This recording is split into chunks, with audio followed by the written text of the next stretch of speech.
Well, that's an incredible sight to see. Top teams from around the world and living legends in the sport already assembling on one stage. Now, you can really feel the excitement, too, of the fans in the house there, for all of the teams, not just the hometown favorites, but those who have traveled across the world. And I think for me, particularly, what I love the most about this is looking at this tournament on paper, arguably the most competitive world championship we've had to date going in. Absolutely. And as you mentioned with the upper echelons of play, it's going to be very close. You can't say that one of these teams is miles above the other one, at least with the preparation beforehand. Once the games start, perhaps things change, but it's unlikely. Yeah, and that's the thing. It was very easy, I feel, for me to predict the last two winners before the tournament even started. But this year, I think SK Telecom, but I am nowhere near as confident as I was in the last couple of years.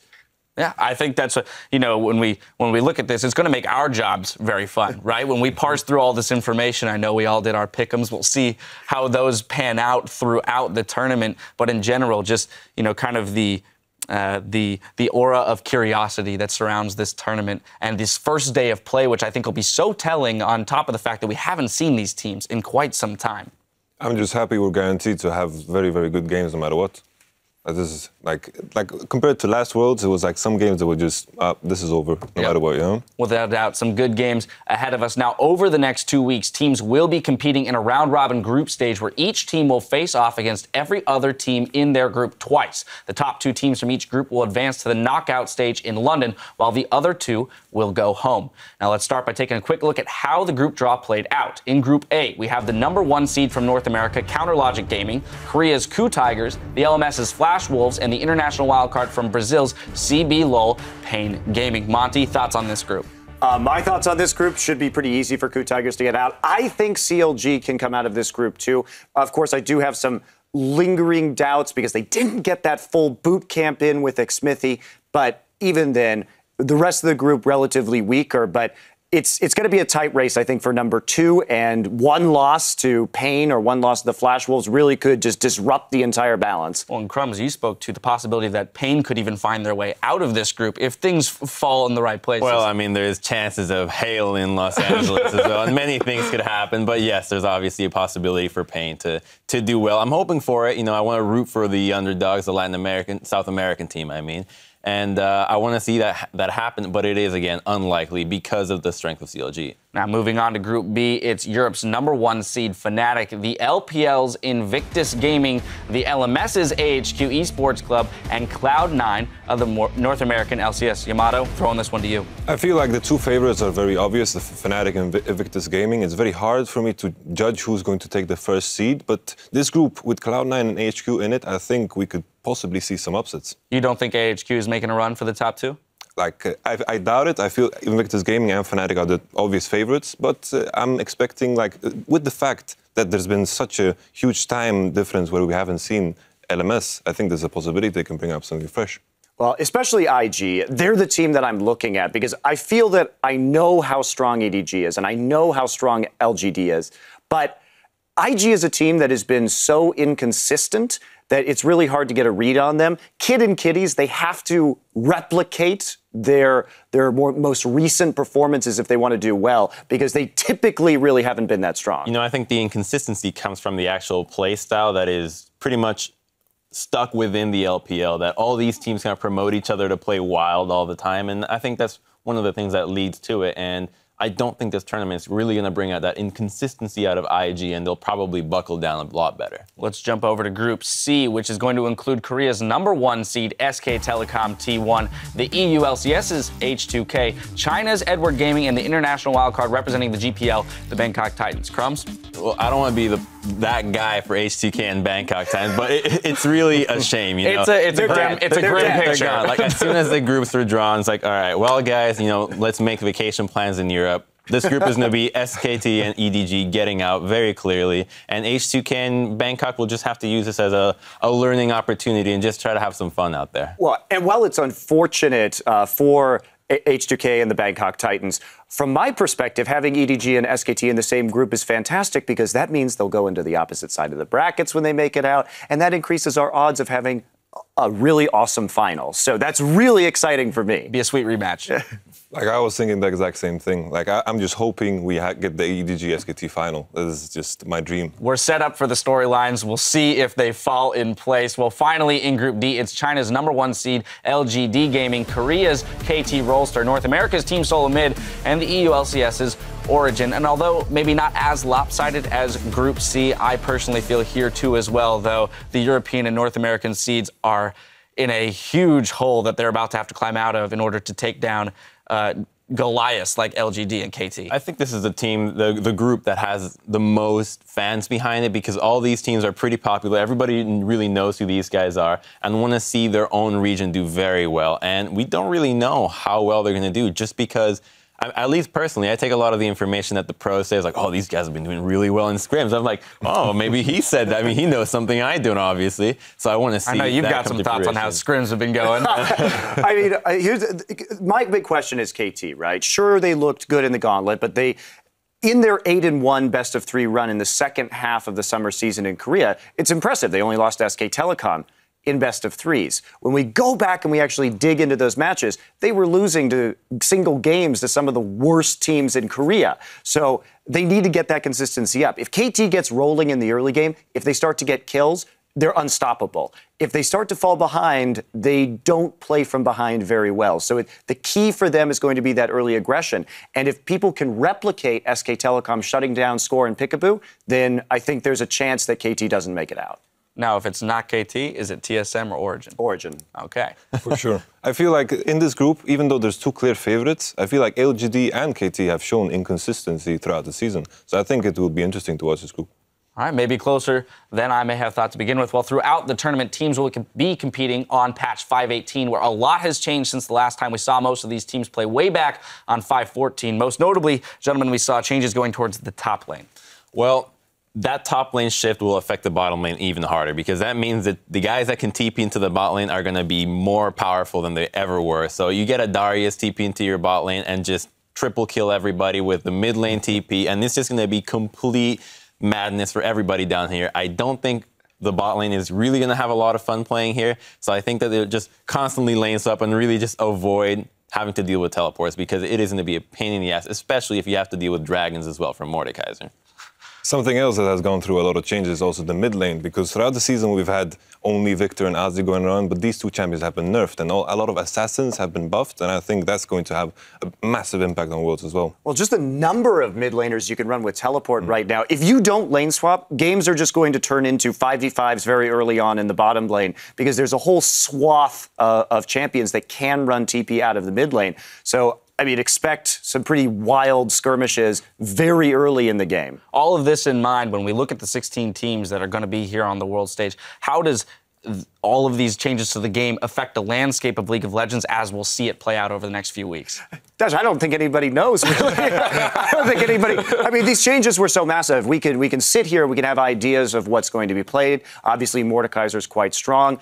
Gangplank and Lulu, because of their nature, being able to be played in both the top and mid lane should be very high priority picks and bans, but I have no clue. I think a cool thing, too, is the itemizations. Like, all the other tournaments, you can kind of expect, okay, this guy's going to build this, now this item follows up. Now you can build pretty much anything you want. We've seen crazy builds even in the earlier patches, and now that 518 has arrived, there's so many new items and different paths and itemizations with crazy champions that we've never seen before. So it's another thing to keep track on, be like, oh, take some notes down, this is what's good. Well, we have no clue. Maybe you at home have a clue. So we're going to look to you in the Twitter sphere. Hit us up at LOL Esports and tell us which player and lane will have the biggest impact on 518 and why. Be sure to hashtag Worlds so we can talk over some of your answers on the desk later today. Now, before we head back inside the venue for Game 1, let's check out what we have on the docket with today's schedule. Kicking off the tournament are the hometown favorites, Europe's #1 seed Fnatic versus China's Invictus Gaming. Then Cloud9 will take on AHQ Esports. After that, we'll move over to Group C for a grudge match between the two Zeds, SK Telecom versus H2K, and we'll conclude day 1 in Group A with Brazil's Pain Gaming versus the Coup Tigers. Now let's get your predictions, gentlemen. 2015 World Championship, Game 1, Fnatic versus Invictus Gaming. Crumbs, we're starting Fnatic, with you. baby. It's gotta be. These are the guys. I'm hoping these guys can take it somewhere. You know, I'm putting in a little a little extra love instead of analysis into this. I want them to do well. I want to see a Western team. And the shame that happens is that throughout the entire season, there's always NA versus EU. And then when it happens that the EU team is better, all the people from NA are just like, yeah, we'll cheer for EU now. So you got to get behind those Western teams at Worlds. Monty. You may be surprised, but with equal numbers of Korean players on both of these teams, I actually, I can't just go by my default of who has more Koreans. So it's definitely going to be Fnatic for me as well. I think this team is going to be very, very sharp coming in here. They really buckle down in their boot camp in Korea, I know. And they obviously had a great season in Europe, and they will be a major threat here. I also just think they're more consistent than IG. And I think that Yellowstar and Reckless is a very favorable matchup for Kid and Kitties. For me, it depends on, can Fabiven stay alive in that mid lane? Because that synergy between Kakao and Rookie is extraordinary. So it's not just a math equation this time. There is thought behind it. Next up, Yamato. Well, of course, I'm going to go for Fnatic as well, simply because I like to go for the solid choice. I feel like at this point, IG is like rolling a dice, and but IG doesn't have a 6. That's the problem, All right, well, there you have it. The desk is in unison for Game 1 of the 2015 World Championships. We're going to have to mix things up later in the show, gentlemen, get it more exciting. Well, without further ado, let's send it over to the caster booth to get us into the games. Thank you very much, Dash, and the rest of the analyst desk. My name's Trevor Quickshot Henry. I'm joined by Joshua Jat Leesman and Mr. Martin DeFicio. That's it. Yes. Need the title. Right. Guys, we are kicking off the 2015 World Championship with our first match. Fnatic taking on Invictus Gaming shortly. The players on stage getting themselves settled. And we just saw the analyst desk here. 3 guys saying Fnatic was going to win. 18-0 in the summer split here.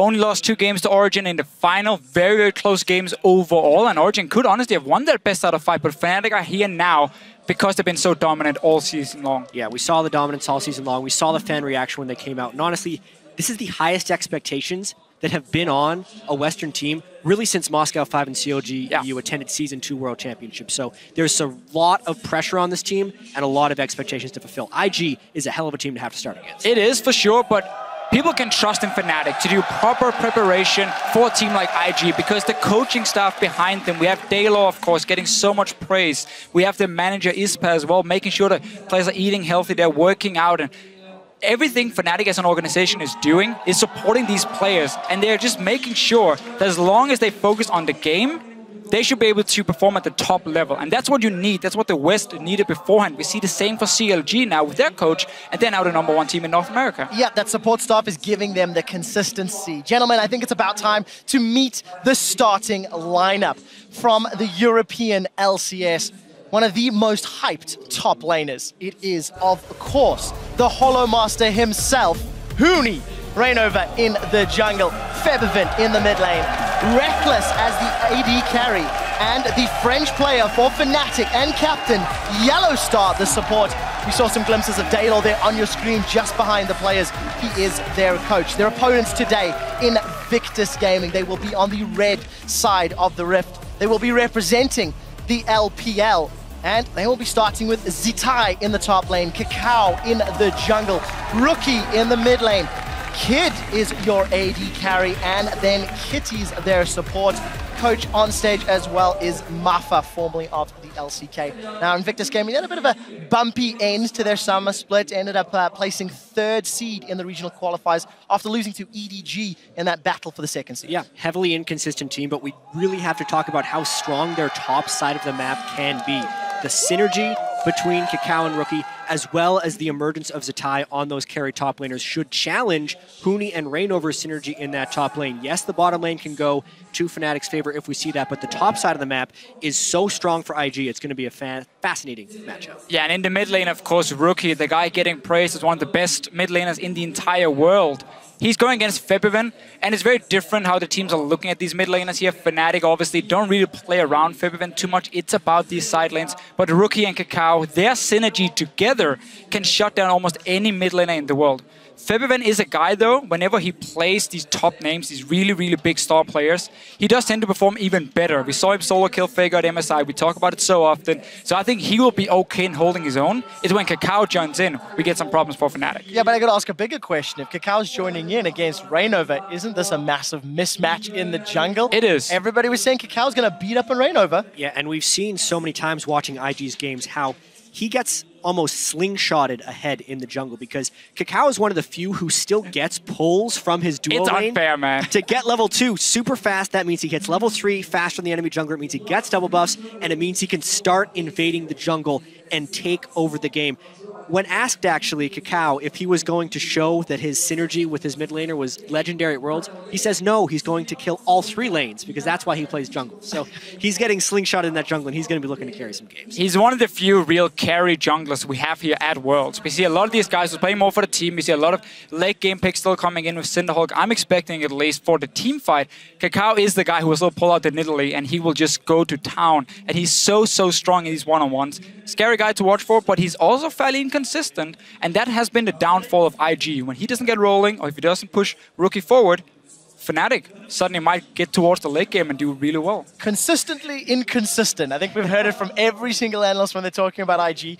Yamato actually with some strong words there that you can roll the dice. IG not having a 6 on theirs, implying Fnatic does. Yeah, I don't agree on that one. From Of course they have a 6. Yeah. IG has some of the highest highs and the lowest lows of LPL teams. That's exactly what being inconsistent is if you're still a good team. So I agree that if IG absolutely has the capability of rolling high. But this is now a new patch, a new meta. All these new picks coming in. And of course all the teams have been boot camping in Korea, so they've been playing each other. They've probably seen all the picks, but everyone will have something secret ready.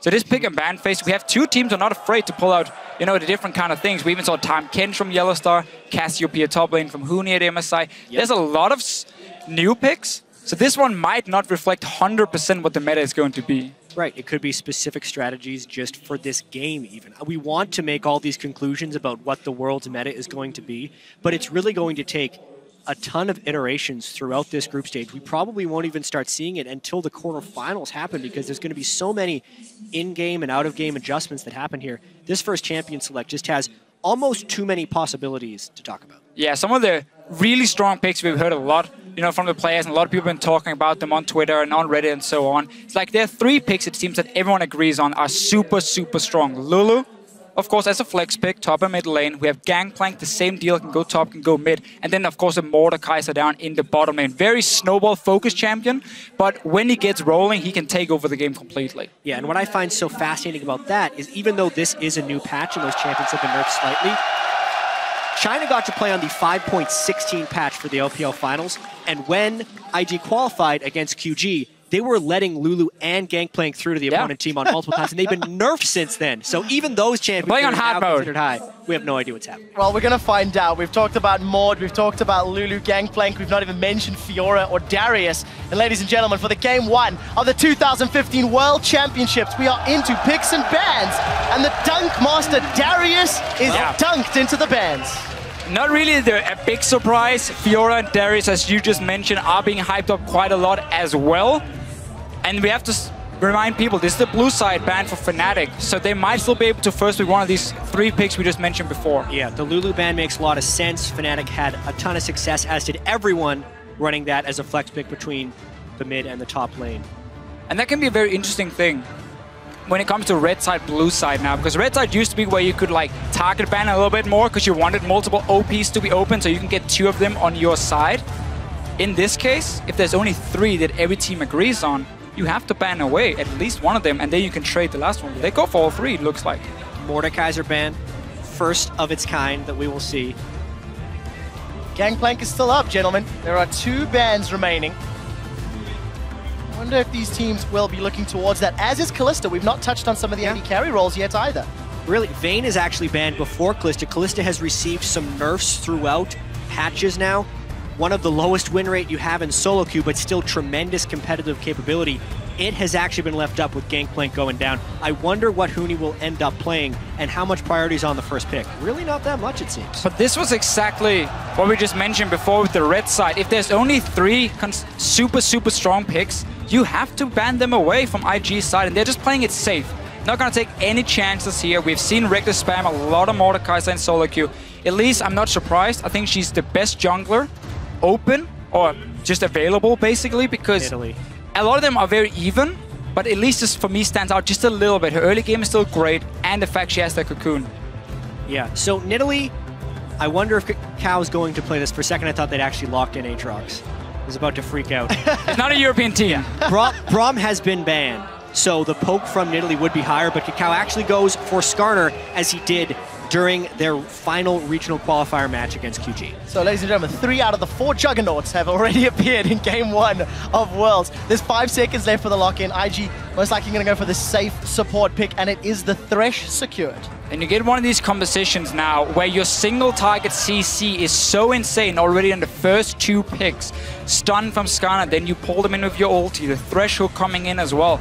The amount of pick potential you have on just 2 picks, and also still very safe.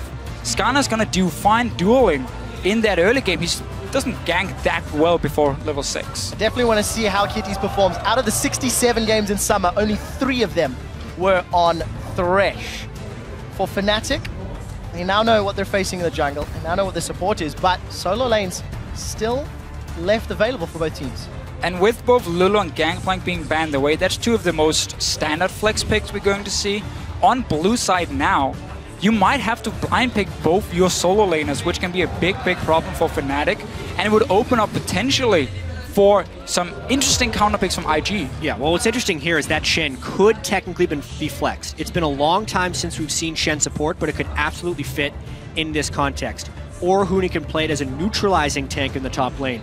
But as far as what we know of Huni's champion pool, he really doesn't have that much success on neutralizing tanks like Maokai. So that's a very interesting pick of Shen this early from Fnatic. But it is one of these flex picks here for Fnatic, so potentially they can hide one of their solo laners, but I'm expecting it to go to Yellowstar for the exact reason you just mentioned, and also this Shen would then open up another way for Huni to duel Zitai. And with Reignover join, Kakao join, we're gonna have so many fights on that top side of the map. Shen support will fit in super well there.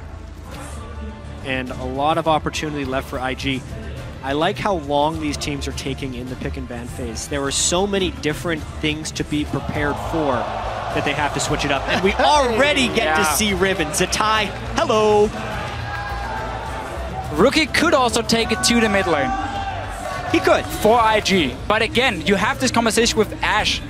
Even more single target pick potential, and then you add in a burst bruiser in Riven, even an assassin we can call him. Skarner. And Skarner again to jump on that one target and simply just burst him down. Fnatic, they're gonna look to get a QSS. Not as the first item, but they probably wish they could.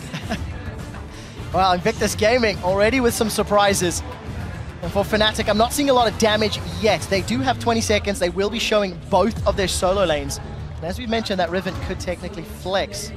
If you were in Fnatic's shoes, how do you round this comp out? I'd expect a Victor of some kind in here. Azir, Victor. Just a reliable damage mage. We were wondering whether Febiven would be switching over to an assassin playstyle or if he'd stick with the more defensive mages. And it is Azir, not necessarily defensive mage, but a high damage control mage. Yeah, and I think Azir is a little bit safer as a blind pick compared to Victor now that his early game has been nerfed a little bit. You can get onto him and you can duel him very effective. Azir can just, from basically level 1 or level 2, to start pushing his wave. And if he's in a bad matchup, you just push out your lane and you don't look to fight the guy and you farm up to late. So I like that as the blind safe pick for Fnatic, but really being on blue side has been an issue for them because they have to show so many things. Exactly, and with the nerfs to Azir and lower movement speed, as well as the potential rise of assassins, we were wondering how dangerous it would be to pick Azir early, even though Azir can push up the lane here. But Rookie also played Victor in his last 3 competitive games and crushed with it.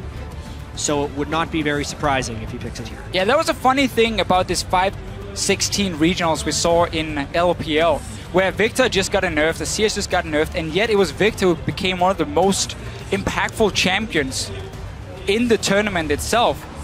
It's still super strong. Early game, yes, is affected, but when it comes to the late game scaling, it is even better than before.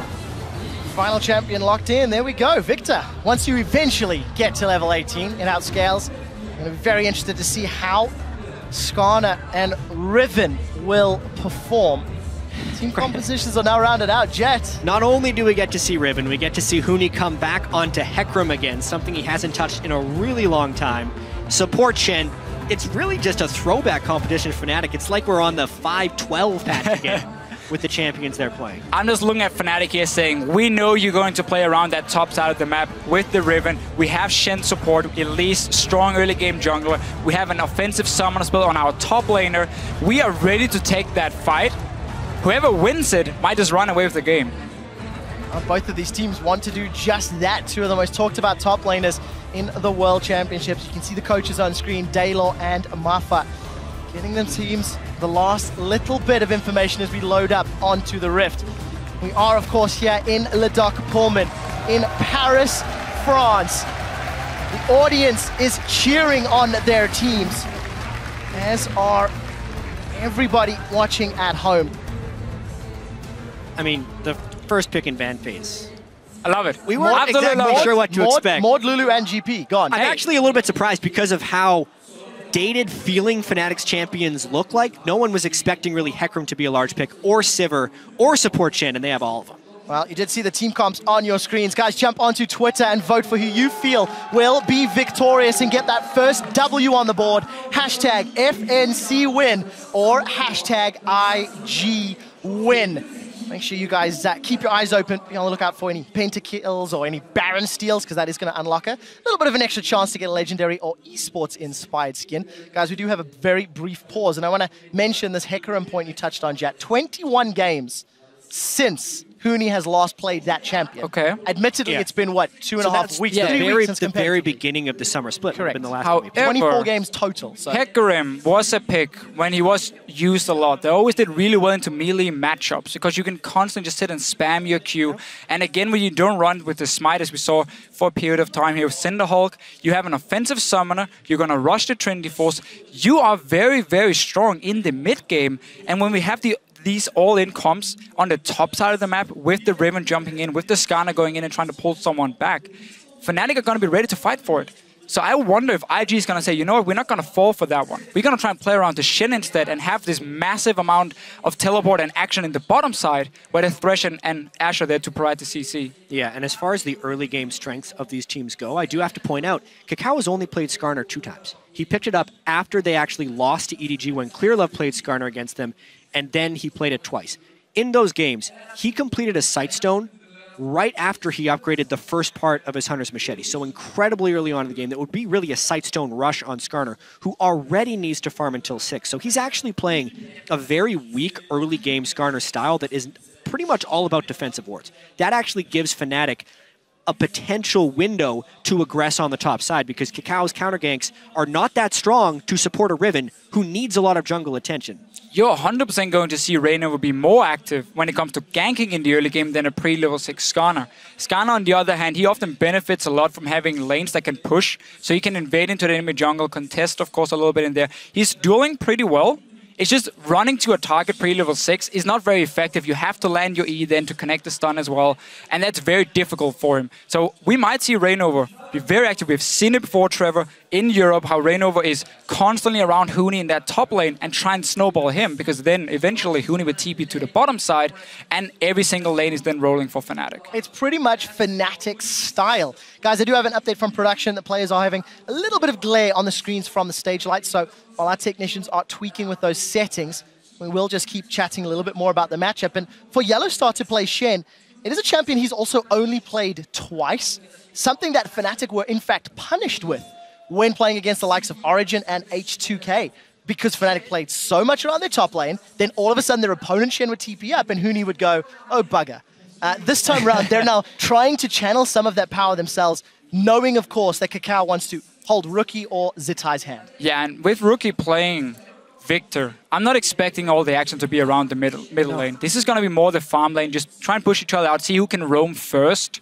Often as Zero, when he gets the Nashus, he can really push the lane, but then Victor goes back with his E and just instant clears it. Yeah, and only in general, it's a question of what style we're going to see this game. Fnatic actually adopted a somewhat defensive or passive play style in the first 15 to 20 minutes of games over in the European LCS because they were so dominant. They didn't need to take large amounts of risks in the early game, so therefore they started playing more passive. But we'd expect in the month leading up to Worlds, playing against higher and higher caliber teams, that they would have adopted some more aggression. And we're kind of seeing that reflected in their early picks here.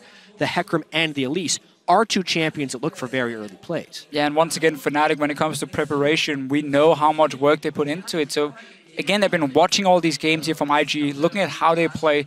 And I think we can safely say that over 3-4 weeks of boot camping, if Fnatic was still extremely weak in the early game and kept getting punished and losing games for it, they would have changed something. So if they stick to the style we've seen in Europe, it's because they've still been able to play well in late game team fights. The same thing I want to say for IG though, because as a team, while they are so inconsistent and we often talk so much about the early game, Kakao, Zitai, and Rookie, when it comes to late game team fights, I think they are a very strong team. They are in the LPL, fantastic practice, of course, and Kid is a fairly underrated AD carry when it comes to these team fights. I don't think he's ever going to do a whole lot in the laning phase because of Kitties as well, has kind of hold his hand in the lane. But then in team fights, Kid often plays some of these carries like Vayne and can go crazy. Well, one game wasn't particularly great, but that's, okay, that's fair. So that's fair. Story. Huni on the Hecarim will be setting his target on Kid. I mean, Ashe, low mobility. If Huni comes in with those TP home guard rushes, that could be a little bit of a problem for him. Assuming Fnatic gets to a good mid-game position. For Fnatic coming up against IG, their team fighting, you've talked about it. How much will this team composition affect their ability to fight? I absolutely love Fnatic's composition in team fights. Right here, you have fantastic engage on the backline, as you mentioned with the Ashe here, low mobility coming in. At the same time, if you look at what IG is running, when you have a Riven, you're never going to look to engage this head on. You want to flank with the Riven at first, so whoever gets that vision control before objectives can be super impactful for both Hecarim and Riven getting into fights. There's also a few different ways IG can initiate. Obviously, the Ashe arrow is that's the main one. Really large part of their initiation, and that allows them to really single out one individual and will basically make it so if the Ashe arrow connects and Kakao goes in, Reckless is required to use his Sivir ultimate just to match the fight, because they'll basically have to run in after whoever is getting pulled in. And I'm actually kind of happy we had the delay here because we did so much prep. We finally got a chance to talk about some of this stuff. We're back in the game. Yes, we are, chat. Ladies and gentlemen, let's get back onto the Rift. For game one of the group stages in Le Dark Pullman, the Summoners Cup is etched into the mid lane to remind each and every player what they are competing for and a defensive start across the board. Fabian was the first man in the middle lane. That means he gets the trophy for himself. For now, at least, IG gonna look to take it away from him already. Very defensive start. We see Kid sitting under his tower. This is in case Fnatic invades him on the top side of the map and start deep warding to spot where they're going. They won't see him when he's hiding here unless they just check all the way over the wall. There are so many different lane swap scenarios, and in all of the LPL games we watched, it felt like the LPL games were the hardest to predict out of all of them. So here, it's Kid alone hiding behind one turret, which would be an indicator that they want to hide Kid up in that lane so that they can't scout where the AD carry is, but it also means that IG doesn't necessarily care if there's a lane swap or not. They're mainly just trying to deny knowledge. And we see right here, none of the teams really invaded in and put down multiple wards, just a ward here on the red buff of IG from Fnatic, trying to see if they can spot Kakao starting on the top side of the map or on the bottom side. And obviously, if you don't see him on this red buff within the next 30, 40 seconds, you know he started on the bottom side. And that's always good information to get. I want to see if IG wants to freeze this top lane, because they are a region, or LPL is a region, where they very often focus on the AD carry experience in these lane swaps. And you can see Kid already up in this top side here, just grouping the minions together and gonna start a freeze for himself. Let's find out how that freeze pays out.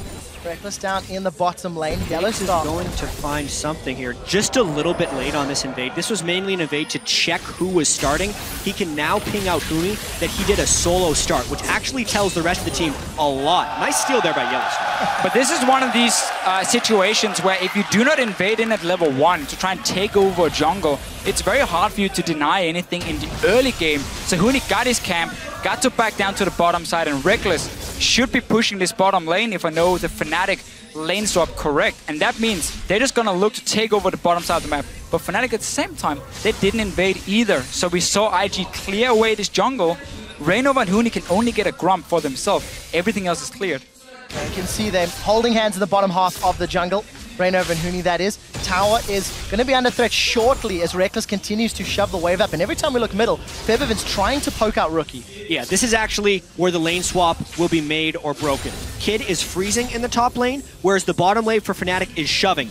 And Hecarim and Elise are trying to cut off the Thresh and Riven. IG can't do this. This is way too late. They're sending people down. When there's a fast push happening, IG was slow you on this know lane swap. there's going to be 4 people on the bottom side.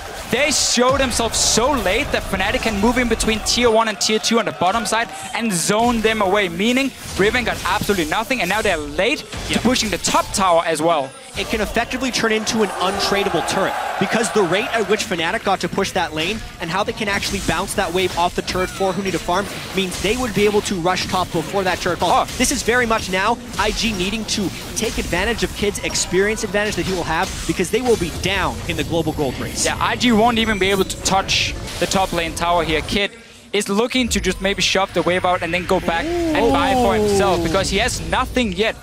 Bot lane tower didn't go down. Bounce mistake properly. Fnatic recall a little bit too early, just got a little bit too eager in getting this lead here. Yeah, that was actually a pretty big mistake there. Huni, if he would have gotten a little bit more damage from one of his allies before they peeled back to the jungle, they could have bounced the previous wave, which would have preempted the Zatai teleport. Now, Fnatic will have to add an extra person to that bottom lane if they want to take the turret. That sliver of health on the turret makes a big difference in the early game. The whole strategy from Fnatic was to early take that tower and bounce the wave back so he would freeze and push away from Zatai. He would get less farm. He does have to overextend still because he's pushing down towards Huni. That's why Rainova is showing himself on the bottom side. And Kid just recalled from top lane. He didn't have enough gold for a pickaxe, so no advantage for Kid yet. Yeah, not only is Rainova showing bottom lane, he's already used a pink ward there to give some more help to Zatai. Down in the bottom lane, Zatai's going in. He's going to use those broken wings, get some damage onto Huni, and Huni's forced to rampage away. Easy victory in the trade for Riven. It's suddenly a problem right here for Fnatic. Because the turret was not killed, Zatai actually got to use some of his advantage. All that time investment that Fnatic put into hitting that turret, IG was using to garner experience for the majority of their team. Hecarim needs to be able to win the melee versus melee duel there, and Zatai could end up getting a lot of farm in this lane. Now, it's not all bad for Fnatic because they got the big wave coming down to Huni. They're even in AD carry experience, or maybe a small advantage for Kid, but not enough to make a difference. You even see Reckless hitting 5, seeing as he has the big wave coming down for Kid. Yeah. So, for now, it is not all bad for Fnatic, but they just lost a chance to get a big advantage. Yeah, and what's interesting here actually is that Reckless has a superior CS score to Kid, despite Kid being left alone in that top lane during all of the early game action. Fnatic actually able to push that in with Sivir, so it is somewhat a tradable lane. And I quite like Sivir into Ashe. Because you can constantly push the wave here, make it fairly difficult for IG then to coordinate a proper gank, and you have the spell shield. So what Ashe would normally do is she's gonna sit fairly passive in the start of the laning phase, hit level 6, arrow someone in the face, and a TP comes in and you have a massive fight already started. Spell shield from Reckless is gonna stop that. Taunt from Yellowstar to dodge out of the arrow makes it very difficult for Kid to set it up. And now he's just gonna get pushed down to his tower over and over. Well, take a look at the trinkets already. Febiven swapped over to that sweeping trinket for fairly early on for the mid lane, and we do see Kakao hovering in this bottom lane. Huni's going to come out slightly ahead in that trade, as he did know Rainova was right behind for backup. Well, also a very early Sightstone from Kakao once again, so he's going for some pretty strong river ward control. I don't necessarily expect Kakao to get in-person deep wards, and an interesting choice there. Huni had a big wave, and Kakao actually... Zatai allowed it to kill the turret, and he might look to freeze this. That's a somewhat dangerous lane unless he gets some support. I do like the call, though, from Zatai just backing away, because he knows if Rainova is on the bottom side of the map, that's a 2v2 IG is not going to win with a level 4 Sightstone Skarner. So he backs away, he plays it safe, he knows the tower is too low anyway, and now we're just going to have to see how Fnatic push up. I like the move again from Rainova. He's staying on the bottom side, and because Huni's pushing up, he can invade in. Yeah, so this is the early mid-game power of the Elise and the Hecarim kicking in. We go all the way 5 or 6 minutes back to the beginning of this lane swap. This is what we thought was going to happen for Fnatic when IG was slow to react to the bottom lane turret push. It took a while to formulate here, but this is that early goldie that we're expecting from Fnatic about 3 minutes early. Yeah, and Fnatic can just keep playing around the bottom side. You're going to have Shen, who can join in very soon. He's still level 5, but about to hit level 6, and then you even have a numbers advantage. And as I highlighted earlier here, IG's bottom lane, it's very difficult for them to set up any play, so they're just going to have to farm on the tower and wait for Skarner's level 6. Wow, getting closer and closer for Kakao. Kid as well as Reckless hit their respective ultimates, but with Kid having that early boots, he's 500 gold behind Reckless. So Reckless is going up for that BF sword, is in fact starting to back Yellow Star. No Stand United completed just yet. And Fnatic got to push the bot lane wave close to the tower, so now it starts pushing back. One of the minions will die to the tower itself, and Zitai is going to build up a pretty large wave that Huni has to make sure he gets, because you cannot afford to fall behind in this matchup. Even see Huni, early frozen heart he's aiming towards, because he knows the all-in from Riven is what he needs to respect. Yeah, that one little longsword got lost somewhere along the way, but you know, definitely looking like he's doing a frozen heart rush with a tiny little bit of offense early. Not losing there, or not securing the tower early on may have changed the decision-making as far as Huni is concerned. He has once again gone to that bottom lane. Deficio looking to catch that wave. And we catch a glimpse back in this middle lane. Febiven and Rookie, we've not seen them trading too often, but even on CS, Rookie's gone for a second upgrade on that Hex Tech, while Febiven's about to back and spend. A lot of the jungle pressure has been about creating space for Huni in this bottom lane with the deep wards from Reignover inside the jungle of IG. So it's kind of expected that the Azir and the Victor would just be trading farm in the mid lane.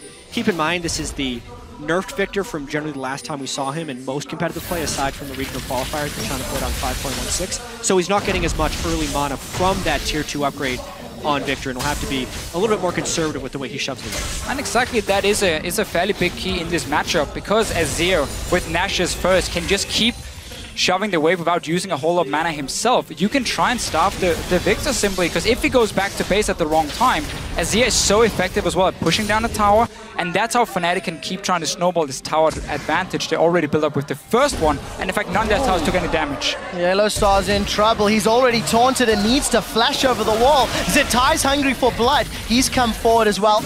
Use those broken wings over. 3 members of IG are nearby. Caught a glimpse of Reignover and Gents. He's actually gone Runeglaive Elise. That's a little different for Fnatic, and Reignover is traditionally one of their primary tanks. It's something Reignover did in the first game he played Elise against Origin in the finals. It's a squishier build, but this time they actually have a tank in the top lane, so I can see him more getting away with it. The longer Fnatic can hold these lanes, the better. That entire invade by Yellow Star, while it did burn his flash, gave Huni a large amount of free time in the bottom lane, whereas Zitai has not been able to farm. So that farm discrepancy amongst top laners is only going to grow as long as these lanes maintain their current form. And obviously Zitai here saying, I can't do anything on the bottom side of the map. The wave is going to be at his tower. I'm going to try and make a play. But Kid and Kitties are not ready to give up this top lane to him and try and swap the lanes around, because Fnatic can fast push him so effectively. So he's just going to return to the bottom side. We're going to have exactly the same situation. Skarner is level 6 though, even level 7 for Kakao. So now the ganks can start happening, and he's going in a Rookie! Oh, Rookie's going to flash the cocoon. Summon a spell blown at the cost of Reignover's flash. Yeah, even so, Rookie still has cleanse, even if the cocoon would have landed. The shuffle that Febiven pulled from the mid lane there wasn't quite as clean as he would have liked, but they still do burn one summoner spell. I would like to see Fnatic though start using this Shen. Make some plays with Huni. He's fairly strong already. He has some armor if he wants to tower dive. And whenever Riven is stuck on the tower here, you can set up a 3v1. You just need to know where Skarner is on the map. Yeah, and the main thing Fnatic's doing with the Shen ultimate right now is just pushing up the mid lane with the Stand United in their back pocket. They are waiting for Kakao to become relevant. Even though he is level 6, he still hasn't upgraded the Cinderhulk, whereas Reignover's been sitting on his jungle upgrade for quite some time. This entire sector of the map, where because of the positioning of the mid and top laner we expected IG to be strong on, has actually been heavily controlled by Fnatic through champion select, through lane swapping, and through their play. Exactly. And that allows them to get the first dragon, extending their gold lead to 1,600. All of that free time for Huni is just money in the bank. And we did continue to see Febiven pushing down that mid outer turret. It's been chunked lower and lower every time Rookie backs. And things are not looking to get much better for IG right now, because Kid has been forced to go back at some very poor timings for himself. He had got a pickaxe and then a bit of crit the last time. Again, there's no BF sword for him. He's not hitting really a point where he's going to be very strong compared to Reckless, who's building just to fast push waves with early attack speed. Huni's going to continue doing the same. Frozen Heart is completed. They're basically waiting for Kakao to pull the trick in one of the lanes. But it's going to be very difficult for him because he doesn't know where Reignover is on Elise, and he doesn't know if the Shen ulti can just come down instantly and stop this gank from happening. I did see the IG ward near the Gromp of Fnatic spotting out Reignover's Elise for the time being. A little bit of information to work with. And look at the bottom lane. Zitai pushing up the tower heavily, but Reignover's focus is on the top half of the map. Yeah, and Zitai's actually taking some pretty heavy risks right now to be pushed up this far because that quadrant of the jungle that Huni has behind him is completely empty as far as IG is concerned. They're looking to make a risky play because IG has kind of lost control of a lot of this. The vision war is being won by Fnatic, and therefore they're moving down blind, essentially, to where they want to go. Fnatic preempting the other side! He is on the hunt down the cocoon! Kitties is caught, and he's killed by Reignover! First blood to the Europeans, Fnatic! Fnatic had the pressure on the top side of the map. They push in the tower, and IG once again returned from base to that top side with Kid and Kitties, and there was nothing they could do. Fnatic has the map control, and then you can go for these plays. Not only was it a good play, it was a smart play by Fnatic right there. The play that IG was hoping to set up was essentially the same. They were hoping a 3 or 4 man dive onto the near empty lane, but they didn't have the vision control. Fnatic did. So they made a smart, safe, well-executed play, get first blood, and now a 3,000 gold lead. And it is so key for Fnatic that they managed to make a play on the Shen lane itself. So there's still an ulti ready for Yellowstar, which is stopping the aggression from IG. We see it here. Kitties and Kid return from lane and quickly realize our tower is gone. We're now caught in the middle, and 4 members show up. Nothing they can do once they overextend. Poor call from IG. They get punished. And as I said, Yellowstar still has his ulti ready. Where's Skarner going to go? One unfortunate thing there for Huni is that he did not get a kill nor an assist in that, despite using his teleport. Obviously, Zitai also burned teleport amongst the chaos, and if anything, I expect IG to maybe try and find their fight around the next dragon. A few minutes away. Fnatic has so much vision control. And sight ward for both Reignover and Yellowstar doing a lot of work. Deep vision thanks to their first blood earlier. And Reignover a little bit tankier, got that giant spell completed. We did see a BF sword picked up for Kid, but Fnatic, cool, calm, and collected, slowly, increasing their lead and increasing their advantage. Oh, gentlemen, Yellowstar, he fancies some blood, and he's found Kitties, knocks him into Reckless's hands, and Feathervin will take the second kill. And this is where things just go downhill. As a support, you have no flash, but you're trying to get vision control back on the map, and then you get caught out. You're dead. Your tower now is taking damage. And Fnatic wants more out of this. They're trying to just snowball this game out of control. They knew the flash was down on Kitties, so they got the repeat gank. Because they killed Kitties, they also get pink ward control inside the jungle of IG, and are looking to push down that low mid lane turret. If Fnatic can get the kills, 3 outer turrets to 0, as well as a move on the second dragon, it would be huge. Well, take a look at Huni. He's been caught by the crystal arrow. Here comes Kakao. Get over here, he screams. Stand United used to keep Huni alive. Tower is secured in the mid lane as Reckless gets that killing blow. Defensive peel from Fnatic. They're running away. That onslaught of shadows needed to get Huni away. We do see the Sun Disc thrown down for defense, and Feathervin will be able to get out. That was close, but they got the tower. Yeah, they got the turret. Huni was trying to make a poke play, and because they'd saved the Stand United and Huni had gone for Frozen Heart for a tankier Hecarim, he was able to escape. So much burned by IG there. The Flash and the Skarner ultimate being burned in that engagement, as well as Ash Arrow, really hurts IG's ability to fight back now. 3 turrets to 0 is not something that is often recovered. I just have to really highlight how valuable this Shen pickup is for Yellowstar as a support against what IG had built. We kept highlighting how much single target CC they had to catch out one guy, and Yellowstar could stop that. And now we see once Kakao gets onto a champion, Yellowstar is there anyway to help, Huni gets out, and more important for Fnatic, all they were waiting for the last 5-6 minutes was just these outer turrets to die. They kept having to push in every single lane.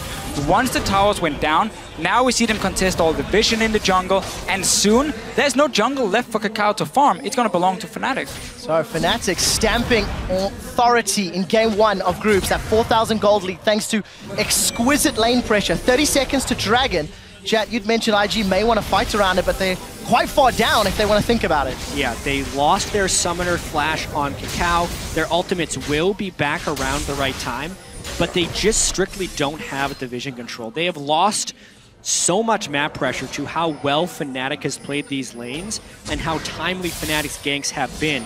As soon as IG looks towards this dragon, Fnatic is hoping to get more picks and a larger snowball. Kakao needs some help. Really lucky to be getting that ward down without being punished. There's just barely any other options though for IG. Then try and go down here and try and catch out a target with arrow and then Skarner to get that one kill, because otherwise the map is lost. It's essentially hawk shot into Ash Arrow, but if they do Ash Arrow, the team has to be able to follow. That's a teleport, that's an arrow. The arrow does go on Featherman, it's instantly cleansed. Dragon secured. They turn their focus to Kakao. There's the team fight. Onslaught of Shadows throws IG's backline. Zatai's forced to retreat. They've traded 1-for-1 thus far, but Reckless takes out Rookie. Now they're looking for Cocoon! It's Cocoon! Cocoon is down! Rainover gets another one! It's a 3-for-1 plus Dragon! We talked about it here for IG. They were running out of options. This was never going to be the best one, but they had to do something. We see it right here. You try and catch Febvin. He has a cleanse. Spell shield on the Sivir. It is impossible for Kid to find the right target, and Fnatic, they take another fight. And what's most impressive about Fnatic's 6,000 gold lead here at 19 minutes is the fact that they didn't have to take large risks in order to acquire this. They have just been playing the lane swap game extremely cleanly. They are ganking with vision control, and they are forcing IG into unfavorable, low percentage plays. We were wondering if Fnatic would have to adopt a higher risk playstyle against these better teams at Worlds. So far, no, they're just playing amazing. And notice here, Febvin with the cleanse, doesn't care about the arrow, and now IG's composition, there's no real front line. Kakao is too squishy, Zitai and Kiddies are trying to be that front line for Rookie and Kid, but they die too fast and have to back out. Specifically, IG built themselves a pick composition that relies on teleport plays.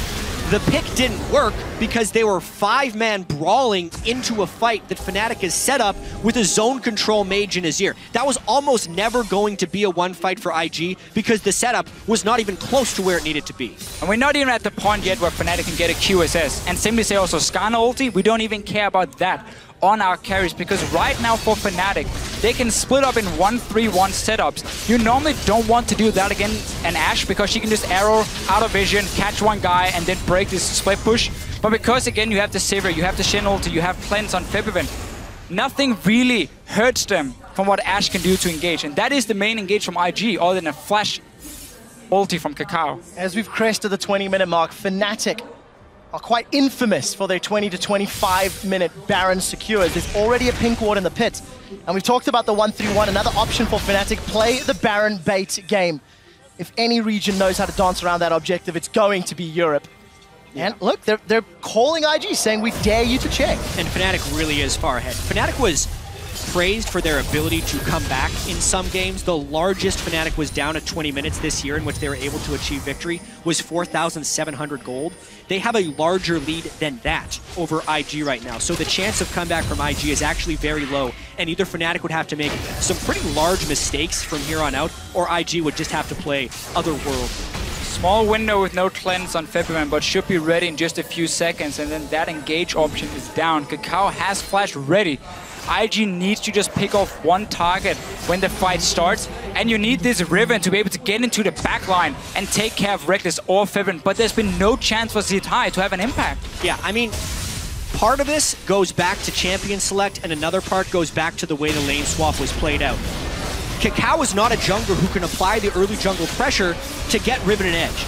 Hecarim then stacked armor, and it's been a beautiful counter pick from there, but now Fnatic, they're going for Baron. They are indeed. The arrow's coming out. It's connected onto Rainover. It is in fact Featherman that secures Nash. Invictus going to peel away. That got close, and we did see the teleport come in as well. Really strange interaction happened right there. Featherman actually put his Azir ultimate up against the Baron wall, and Kakao tried to flash over to steal the Baron, but specifically because the way the soldiers work, unless your entire model is over top of the Azir ultimate, he will get bounced back. So Kakao flashed in, immediately got pushed back, and could not smite it. Now, we have seen IG fall behind basically from the start of the game. And that is something as a team we have seen multiple times before in the LPL. They have been so inconsistent. We just see it here again. Kakao not flashing all the way over. The way Azir What's terrifying is he actually got his smite off. It was close. He did 700 damage. Just Baron was at 1,000 when his smite did 700. But Azir wall is not like a normal wall here on the map where you can flash almost over it and you will move to the other side. If you don't flash fully over it, you will always get bounce back. Yep. But as we just mentioned before here, IG as a team has been so inconsistent in the LPL, and they've managed to bounce back then in the next game and look fantastic. For them now, they need to figure out what can they do here, but they're so far down at 22 minutes, it should be nearly impossible for this team to come back. Gentlemen, we saw Yellowstar shoving out that bottom wave. It's a third item QSS for Feathervin. Another tower falls, and for the European team on home soil, when European squads have more than 4,000 gold lead at 20 minutes, they are 42-0. And it's an exceptional stat. When you've generated an exceptional lead, another tower is going to crumble under the might of Fnatic. And this is precisely what Fnatic is getting out of this Baron. They're getting the second-tier turrets in almost every wave. The gold difference from before they take this Baron to when the Baron goes out is going to be massive. And when you can see the support split pushing, Yellowstar because is of split Baron pushing now. and Stand United, He just wants to be it's part of fantastic. this. He just wants to be important as well. He's getting the wave going. Hootie's coming in on the backside. These are indefensible outer turrets for IG. Yeah, and of course the right call from Fnatic. No teleport for Huni, so you needed someone else to take in the wave with you. It is going to be Yellowstar. No ban of command yet, slacking a little bit on that one. If it comes in later, then there's nothing IG can do to wave clear as well. The question marks around which IG would show up are coming to light, and the question marks about just how good are Fnatic on the international? How good are they after their boot camp? They're showing pretty good. It's one game, but this game isn't even close. Yeah. Like, Fnatic is absolutely demolishing IG right here. We obviously can't make any conclusions off the first game at Worlds when it's going to be a month-long tournament. Wait, Fnatic didn't win Worlds yet? Yeah, it's over. Congratulations. Even so, this early game, this mid game, the way Fnatic is playing, well controlled with so much pressure in front of the home crowd, is all very good. I think we really can just praise Fnatic for the pick and ban phase. It looked a little bit worrisome on the blue side here. They didn't really have anything where we felt they could see any of the soul lanes from IG, but just the fact they have this Sivir pick into the Ashe that completely nullifies what Kid can do with his arrow and just push him in early. The Hecarim, the melee matchup who can go Frozen Heart as well, and then Shen's support against a team that relies so much on what the top laner can do 1v1. It's just a very smart pick and ban phase for Fnatic, and they're getting rewarded for it. One thing we did discuss about top lane being a more influential role, and the patch in general, was that it was going to be a little bit more swingy, more snowbally, because a lot of this game is about gaining a quick advantage and then trying to win within 20 minutes. In this case, Fnatic has accumulated an 11,000 gold lead only 25 minutes in, but that's in part because some of those matchups were so swingy, and instead of having, for IG's sake, a top lane tank to fall back on and create some stronger team fights, they've fallen behind on Riven, which is one of the most devastating things to have happen. And you're falling behind on an Ashe. Your damage is not anything to write home about, and if you cannot pick off targets, your value really goes down. She's a fantastic snowball pick. Don't like her that much once she starts falling behind. But really for IG, in this situation, and what we're probably going to see for the rest of Worlds is that the current meta is very snowball focused. You can very quickly get an advantage where you take over one side of the map and you can keep forcing plays on that side, and we're going to get these leads here. Think back to Season 4 Worlds with Samson White, how dominant they were when it came to vision control and simply forcing you out of your own jungle. That style has been now taken by most of the top teams, and they're trying to perfect it, and we're going to see more of that at Worlds itself. You can see that massive goal difference between the respective players. It is over 10,000 gold now. Another QSS was picked up on the side of Fnatic, and Baron has worn out. So Fnatic have successfully taken all outer turrets. 26 minutes into the game, and now they've shown strong early, strong mid. Fnatic need to demonstrate that they can have a strong closing to the game. All summoners are up, all ultimates are up. The jungle belongs to Fnatic. This is what we talked about earlier with the lead that Fnatic have built up. Yep. Do they just play it safe and go for another Baron or maybe Aspect before looking to finish? I say Fnatic is definitely going to be playing this one pretty safe. That's why they've had the luxury of building 2 QSSs, because the last thing they want is to have a priority target pulled into an inhibitor or a Nexus turret and get quickly executed. With Baron coming up in about 90 seconds and Fnatic having complete control of the map, that's obviously the next thing they're going to be going to take. Fourth Dragon would not be far behind that, but I expect Fnatic to at least try and make a play with the Baron buff, and if they get even the slightest bit dissuaded, I think they'd be going for Aspect, because the overall timer on that is still pretty early in the game, and Fnatic wants to keep their options open. Just take the Baron buff, go for your 1-3-1 setup again, where you have Huni sitting in one lane, let Reckless fast push another one, and then join Febiven. And you can either dive if you want to, you are strong enough, you're far enough ahead, or you can just wait for these Baron buff minions to do the work. The wave clear on the side of IG, it's mainly gonna be on Rookie, but AP champions, they hate the Baron buff because the minions no longer will just get one shot by your E if you are the victor, and they will buy time for Fnatic to just slowly but surely poke down the towers. If an engage happens, as you mentioned, Jad, double QSS is in here, Shen ulti is gonna be there, face of the mountain. There are so many ways for Fnatic to make sure a single target will not die. Yeah, right now Fnatic is kind of hoping in the back of their heads that IG is going to try and contest this Baron, because it would be very nice if they could pick off multiple people in IG and then just end the game instead of waiting for these Barons. But with the 12,000 gold lead, it is within Fnatic's right to just smatter this jungle with wards. Using those sweeping lenses to clear out any vision from IG. You can see Invictus have grouped up near the north quadrant as they clear out the wave in mid. But look at Fnatic's positioning. They are tightly knit. We could be set up for a fight. That's a Sand Soldier. He's been sent forward. Huni's coming from the flank. Yeah, Huni is in potential flank position. IG is actually pretty far away from the Yellow base. Star. They do not have wards on the side. Multiple flanks. They're just bailing out of here, though. Gonna make it out. Kakao looking for more. Isn't gonna have access to that Spire just yet. Yellow Star and Reignover backs away. Gonna use the dash to dodge the death sentence. Everybody's postured very aggressively. Crystal Spire secured for Kakao Skarner. Where is Huni? Mid lane. Let's see if we can find a flanking opportunity. No home guards from either top lane, so we're not going to see that insane flank coming in from Huni or Zitai, but both teams, they know this next fight will be the fight deciding the game. If IG can manage to win it, they will be able to stall the game. If Fnatic takes it, they should be able to push and open up the base completely. They're starting the Baron. No reason to risk Kakao flashing in and stealing it. Febiven needs to be on point with his ulti if they want to go for this. Somewhat of a dangerous Baron start, but here's the teleport from Huni. He has flank. He's found Zitai. The onslaught slows him down. Reckless has got one. Reignover flashes over the wall. He's looking for kitties. That's a defensive flash. Emperor's Divide will not pin Kakao to the wall. It's a battle on three fronts, and it's a battle that Fnatic is winning. That's a triple kill for Reckless. There's two more targets in his sight. He's looking for more. He has the tower dive. Huni is chasing Kid down. A flash away. The ricochet. It's bouncing. It's spinning. Reckless. Can he get more? Boomerang's not there. Huni and Reckless are inside the base of IG. Fnatic chase so far, and the minion wave is there. That's an inhibitor down, but they're playing the long game. They get the inhibitor and the one fight. Everything counts for Fnatic. They get the kills. They get a Zhonya's as well from Febiven. Showing off a little bit. Can go back. That's a surrender from IG. They know the game was over. Invictus Gaming surrender, and the hometown heroes strike first blood at the 2015 World Championships. Fnatic had a goal lead since 2 minutes into the game. They had a better lane swap. IG were very greedy with the way they moved Zitai around. He got denied. And this conversation from Fnatic had all the answers versus the pick comp from IG. Yeah, and this is a statement game for Fnatic. They made it to 5 games against SK Telecom at MSI. They went undefeated in the regular season, but then they dropped 2 games to Origin in their finals. And a lot of people are wondering how they would be able to stand up to these expectations. Well, early read on it is very, very well. We started the spring split looking at Europe and saying we just crashed and burned at Season 4 Worlds. We didn't make it out of groups at all. We had a long way to become a competitive region again.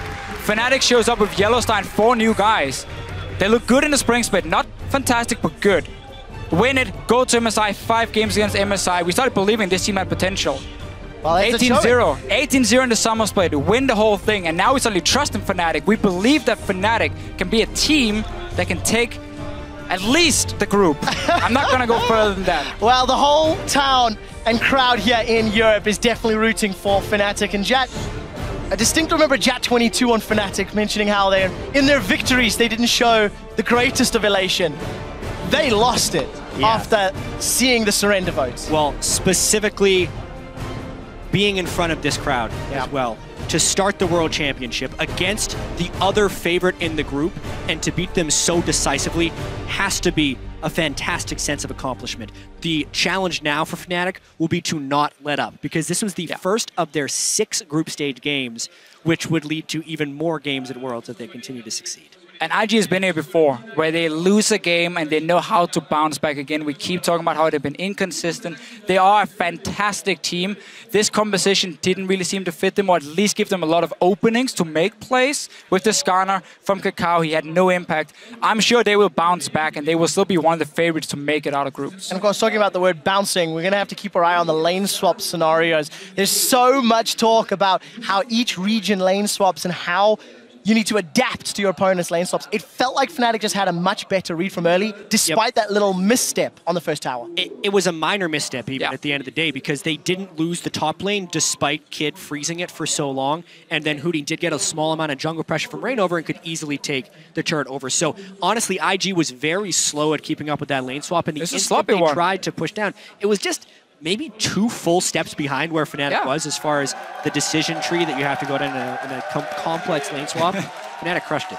They did, and that's what gives you such a big lead. And when you play champions like Riven, you can never afford to fall behind. You have to snowball from it, and that's basically what IG didn't manage to do. Now, if we step back just a little bit, and we go back to picks and bans, Maud, Lulu, GP. We're going all the way back to bans? Like, I just, Darius, like all of the question marks we had as far as champions are concerned, if they're banned, I'm very interested to see how the rest of these teams play and the rest of the pick ban priority happens. Well, specifically, I think the flaw from IG's team composition here was pairing Riven with a low early pressure jungler.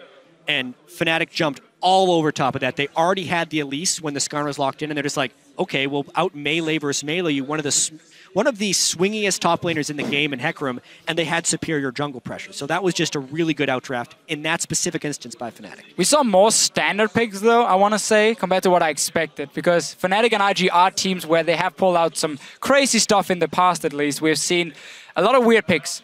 We didn't get to see that right here. I mean, this is what I expect to see more of, like these kind of picks in here, especially the bans as well, with the 3-1 you mentioned, Mordekaiser, Lulu, and Gangplank, and Darius coming in from Fnatic. So we didn't get to see the big surprise yet, but there's a lot more games today. Yeah, there really is. There's a lot more games throughout the entire group stage. I want to see just exactly how the rest of them pan out. We will be getting an interview ready for you guys shortly, but I think we actually are in fact ready. So let's head over to Shox, where we can chat to a few members of the victorious Fnatic. Thank you so much, guys, as I am joined here by Huni and Yellowstar after that fantastic victory of Fnatic in the very first game of the group stage over IG. Well, you guys had the fan support at the beginning. You have it even more now. Let's talk about the game a little bit first. Picks and bans, which were quite unexpected maybe coming out of the side of IG. How do you think you handled it? What was the hardest thing to deal with? I think they have a particular style where the bot lane is really passive, and then they usually do plays around the top lane. So we try to shut him down as much as we can, and our coach Taylor is preparing the draft. And then you guys got into the game, did very well early. Huni, you ended up in the lane against Zitai, against Riven as Hecarim. How did that go? Because in the beginning, it looked kind of rough for you. Just goal was, for me, just I'm not dying. And then the whole just Riven, because Riven is really a strong lane phase champion. And then actually, Hecarim is into Riven, the champion can hold. And just he doesn't die, and then I'm just farming. That was my job. And I did it. You did it very well, and again, you guys snowballed the game from there. What was the moment that you realized, okay, we got this game, guys, we just don't give it out of our hands, we have it? Yeah, he didn't want to say it, but he said that he was a better Riven, so he was a bit shy, you know? Throwing him under the bus a little bit, but maybe something we get to see further on in the group stage as well. This was only the first game, but it was very, very convincing. And you know how high the expectations are on the shoulders of you two, and as Fnatic coming out of Europe. How does your mindset change now? What do you have to be careful of after such a convincing victory in the first game? As the regular season, we don't want to think about further games. So we just take one by one. And then we just focus on our next match. We shouldn't, we play to our maximum and just play our game. Huni, you've said before you want to show that you is better than NA, that you're the best top laner in the world. For you, you've said a lot coming into this World Championship. How do you feel about this first game and what you can show in the rest of the tournament? Well, it was just first game, and then it was just group stage game. So, and I did just well, and I didn't carry alone. So. I'm not yet best top laner in the world, so I will prove. Not yet. Maybe in the final you can prove it? I think so, yeah. Okay.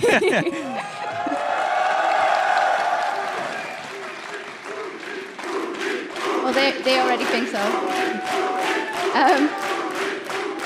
Finalement, Yellow Star, gagner ici, c'est très spécial, j'imagine, pour vous. Est-ce que vous voulez dire quelque chose à la fin ici?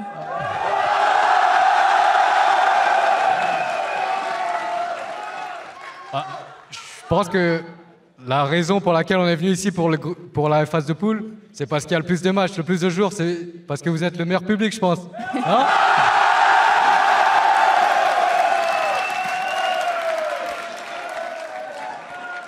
En tout cas, depuis la création de Fnatic, j'ai envie de vous remercier, plus particulièrement au public français, parce que vous étiez beaucoup à y croire, à nous soutenir et m'envoyer beaucoup de messages de soutien.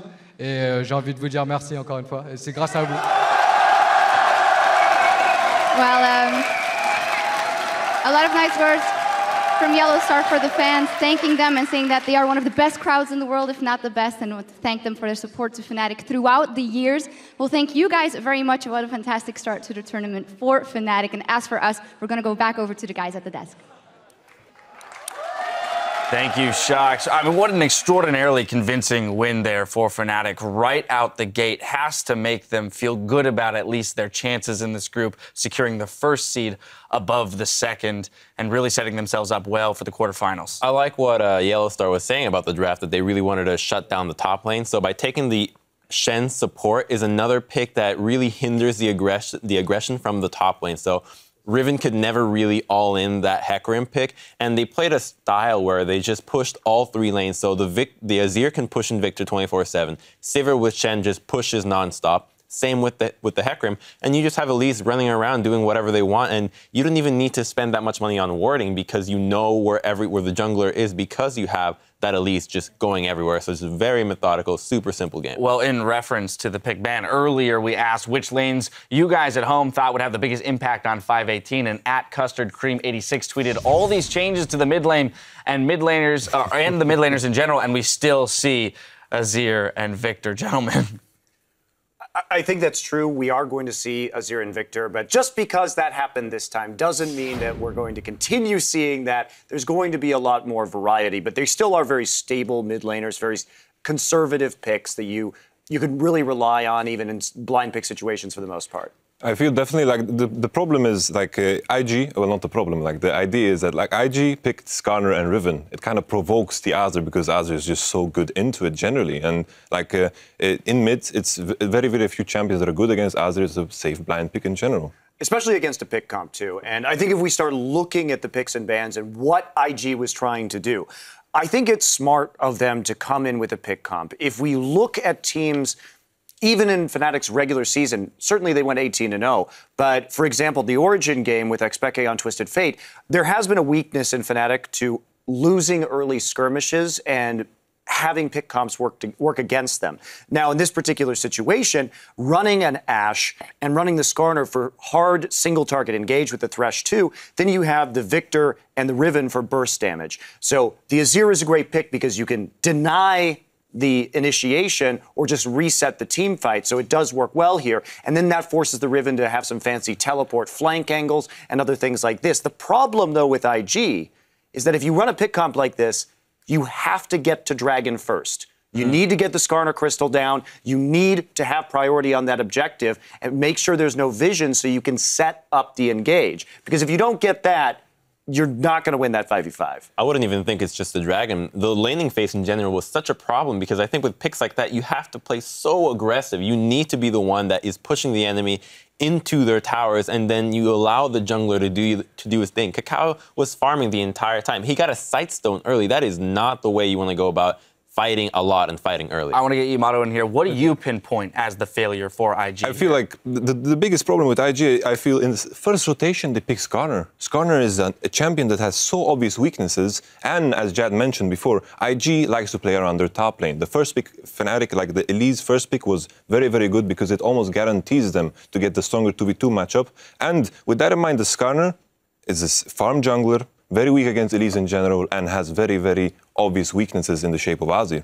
All right, well, we saw Yeah, again, a very convincing win out of Fnatic here. Last thing I want to hit is just the importance of having won this first game, but also in such convincing fashion when we look towards 5 more best-of-1s to close out this group stage. You know, it is important, and I think they played the lane swap situation very well, but at the same time, you can get the momentum off of that win, but if I'm Fnatic, there's not really a lot of takeaway from that game because so much of that was IG absolutely messing up the lane swap and giving them an insane pressure and a very good farm advantage. So it's kind of business as usual for Fnatic. Exactly. I wouldn't get too hyped up about it. Well, it was a quick start for the World Championship here with a win going over to Fnatic. Now we need to step away as Cloud9 and AHQ take to the stage, but don't go anywhere. We'll be back with a look into that matchup when we return.